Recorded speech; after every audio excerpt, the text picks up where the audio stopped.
Hello tout le monde, c'est coach Vladimir, votre expert en reconquête amoureuse.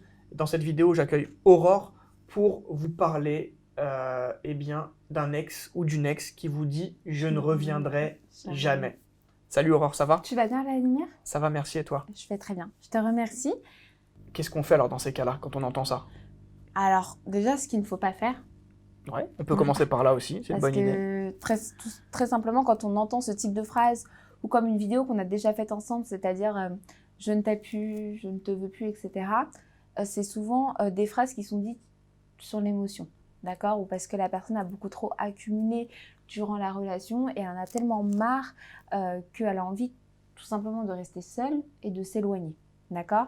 Donc, quand vous entendez ce type de phrase, il ne faut surtout pas, je dis bien surtout pas, tomber dans des interdits du style excessivité. Si votre ex vous dit supplier, être dans le déni, la jalousie, l'impatience, tout ça, c'est à bannir. Si on vous prononce ce type de phrase, c'est que, à mon avis, vous avez été extrêmement en dépendance, que vous avez été excessif et que la personne, simplement, elle n'en peut plus. Et il faut aussi accepter. Il y a une part de mise en demande. Si on vous dit « je ne reviendrai jamais », c'est que quelque part, la personne qui est en face de vous, donc votre ex, a senti que vous, dans votre tête, l'objectif, c'était une reconquête. Et à partir de là, il y a des blocages qui se mettent en place. Donc, il va falloir les lever. Comment on les lève, ces blocages-là? On prend un petit peu de distance. Clairement. On s'éloigne. C'est ça, on travaille sur ses émotions aussi? Exactement, parce que si on ne travaille pas sur ses émotions, on va laisser le négatif submerger, prendre le dessus. Exactement. Et ça, c'est vraiment à éviter. Donc, quand vous entendez la phrase « je ne reviendrai jamais » ou « je ne me remettrai jamais avec toi », il ne faut pas paniquer. C'est des phrases qui peuvent être dures, c'est vrai, mais qui, remises dans le contexte, ne doivent pas vous inquiéter. Au contraire, ça doit même limite vous donner de la force pour aller de l'avant, mais de la bonne façon. C'est ça. En évitant les interdits, bien entendu. Exactement, et surtout, voilà, de se dire qu'à un moment donné, il faut aussi accepter que la personne, elle ait envie de se mettre en retrait. Vous ne devez pas juste voir votre besoin personnel qui est de reconquérir à l'instant T, non. Une reconquête, encore une fois, c'est un cheminement qui peut être plus ou moins long. Tout dépend bien évidemment de chaque situation.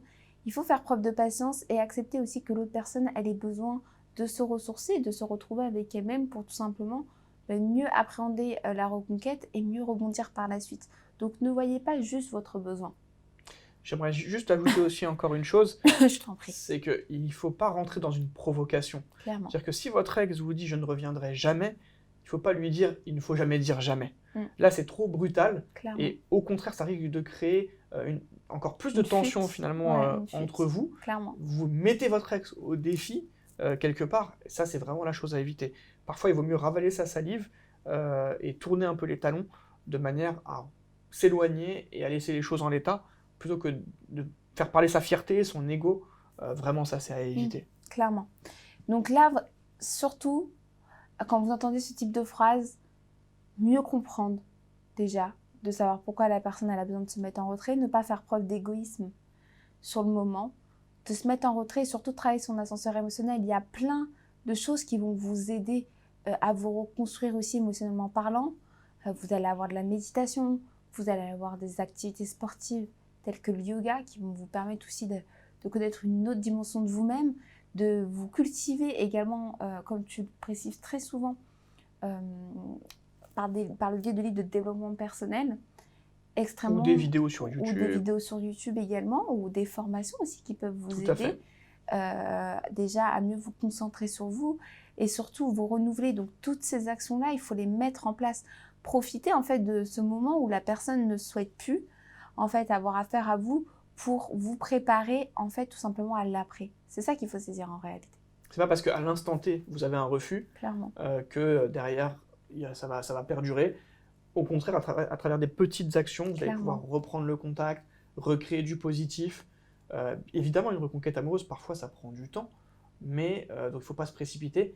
Mais bien souvent, on arrive à inverser la tendance, et que ce soit en coaching ou bien même avec des formations, ça vous permet de reprendre le dessus et d'avoir un plan d'action qui va être défini étape par étape. Clairement. Bah écoute, merci beaucoup, Aura. Merci à toi, Vladimir, ça a été avec plaisir. Et surtout, n'hésitez pas, si vous aviez la moindre question, un petit commentaire juste en dessous, on y répondra vraiment avec plaisir. Laissez un petit pouce bleu, un petit like, ça donne toujours de la force également pour qu'on puisse également continuer à vous donner davantage de sujets et de force aussi, surtout pour pouvoir réussir vos reconquêtes amoureuses. Et puis surtout, on vous dit à très vite, prenez bien soin de vous, à très vite. Ciao.